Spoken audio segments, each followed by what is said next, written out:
உலகெங்கும் வாழும் யூடியூப் உறவுகளுக்கு வணக்கம். மீண்டும் ஒரு சாட்டர்டே ஸ்டோரியில் உங்களை சந்திப்பதில் மகிழ்ச்சி. அது ஒரு குளிர்காலம். அனைத்து உயிர்களும் குளிரினால் நடுங்கி பரிதவித்துக் கொண்டிருந்தன. மக்கள் யாருமே வெளியில் நடமாடாது வீட்டுக்குள் முடங்கி கிடந்தார்கள். அப்போது பேரரசர் அக்பர் தன் அமைச்சர்களை அழைத்து கடுங்குளிரை பற்றி கேட்டுக்கொண்டிருந்தார். இது என்ன குளிர்? என் வாழ்வில் இப்படியொரு குளிரை நான் சந்தித்ததே இல்லை என்று ஓர் அமைச்சர் கூறினர். ஆம், ஆடுகள் மாடுகள் அனைத்தும் குளிரில் நடுங்கி தவித்துக் கொண்டிருக்கின்றன என்று மற்றொருவர் கூறினர். அப்போது பேரரசர் அக்பர், இந்த குளிரில் யாராவது ஒருவன் ஜமுனை ஆற்றிலே இறங்கி கழுத்தளவு நீரிலே அவனால் விடியும் வரை நிற்க முடியுமா என்று கேட்டார். உடனே அமைச்சர்கள், ஒருபோதும் முடியாது. இந்த குளிரிலே யாராவது ஒருவர் ஜமுனை ஆற்றிலே இறங்கி கழுத்தளவு நீரிலே நின்றால் நிச்சயம் அவர் இறந்து விடுவர். இது எவராலுமே முடியாது என்று அமைச்சர்கள் கூறினார்கள். உடனே அருகில் இருந்த பீர்பால், அப்படி நாங்கள் சொல்லிவிட முடியாது. யாராவது ஒருவன் தன் மன உறுதிப்பாட்டோடு குளிரிலே நின்று ஜமுனை ஆற்றில் நிற்கின்ற சக்தியை பெற்றவனாக இருப்பான் என்று கூறினார். உடனே எரிச்சலடைந்த மன்னர் அக்பர், உனக்கு எப்போதுமே எதிர்த்து பேசுவதும் விதண்டாவாதம் செய்வதும் வழக்கமாகிவிட்டது. அப்படியென்றால் இப்போது நான் கூறுவதை உடனடியாக முரசறைந்து அறிவியுங்கள். எங்கள் ஊரில் யாராவது ஒருவர் இந்த கடுங்குளிரில் மாலை 6 மணிக்கு ஜமுனை ஆற்றிலே இறங்கி காலை 6 மணி வரை இரவு முழுவதும் கழுத்தளவு நீரிலே நின்றால் அவருக்கு 100 பொற்காசுகளை தருவதாக உடனே அறிவியுங்கள் என்று பேரரசர் மன்னர் கூறினர். உடனே முரசு அறைபவன் ஊர் முழுவதும் அந்த செய்தியை அறிவித்தான். அப்போது அந்த ஊரிலே ஓர் ஏழை விவசாயி இந்த செய்தியை அறிந்தான்.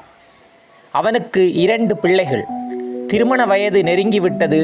ஆனால் அவன் வறுமை காரணமாக திருமணம் செய்து வைக்க முடியாத நிலையில் இருந்தான். எப்படியாவது நான் இந்த போட்டியில் இறங்கி 100 பொற்காசுகளையும் பெற்று என் பிள்ளைகளுக்கு மனம் முடித்து வைக்க வேண்டும் என்று மன்னனுடைய அரண்மனைக்கு வந்து சேர்ந்தார். வேறு யாருமே வீட்டிற்கு வெளியில் வரவே இல்லை. அத்தகைய கடுங்குளிர். மன்னர் அக்பருக்கோ பேராச்சரியம். பீபர் கூறியது சரியாகிவிட்டது.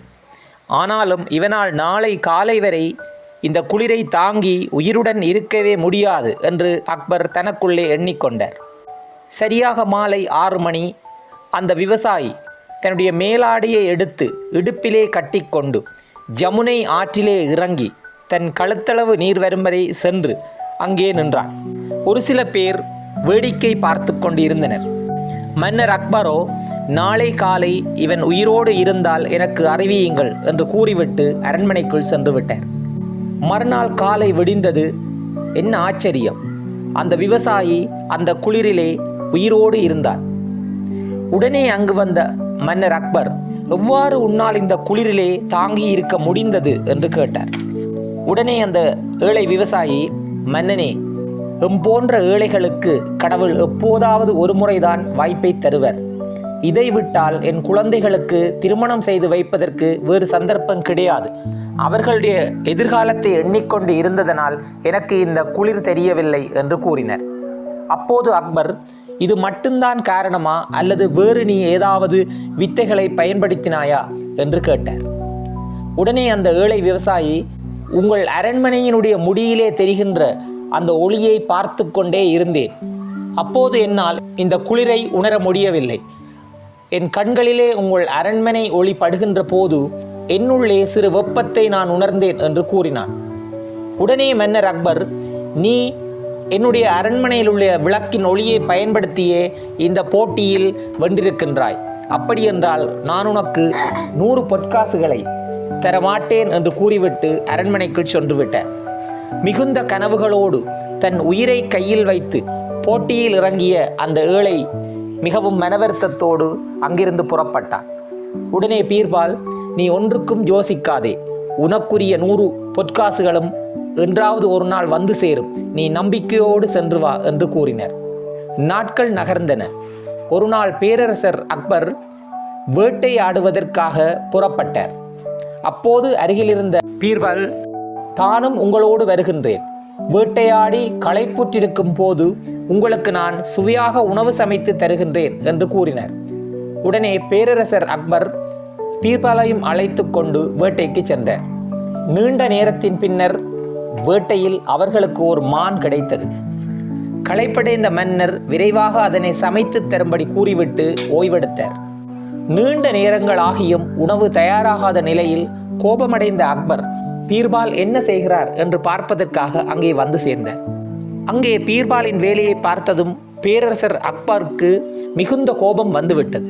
அடுப்பிலே விறகை மூட்டி அதிலிருந்து பல அடி மேலே உள்ள மரக்கிளையிலே சமையல் பாத்திரத்தை வைத்திருந்தார். நெருப்பிற்கும் சமையல் பாத்திரத்துக்கும் இடையிலே 4-5 அடிகள் வித்தியாசம் இருந்தது. இப்படி உணவு சமைத்தால் எப்படியாக உணவை சமைத்து முடிப்பது? எவ்வாறு அடுப்பினுடைய வெப்பம் இந்த மான் கறியிலே படும் என்று கேட்டான்.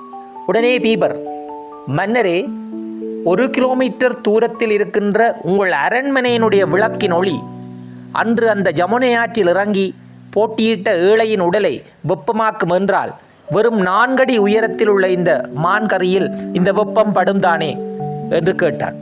உடனே பேரரசர் அக்பர் தன் தவறை உணர்ந்து கொண்டார்.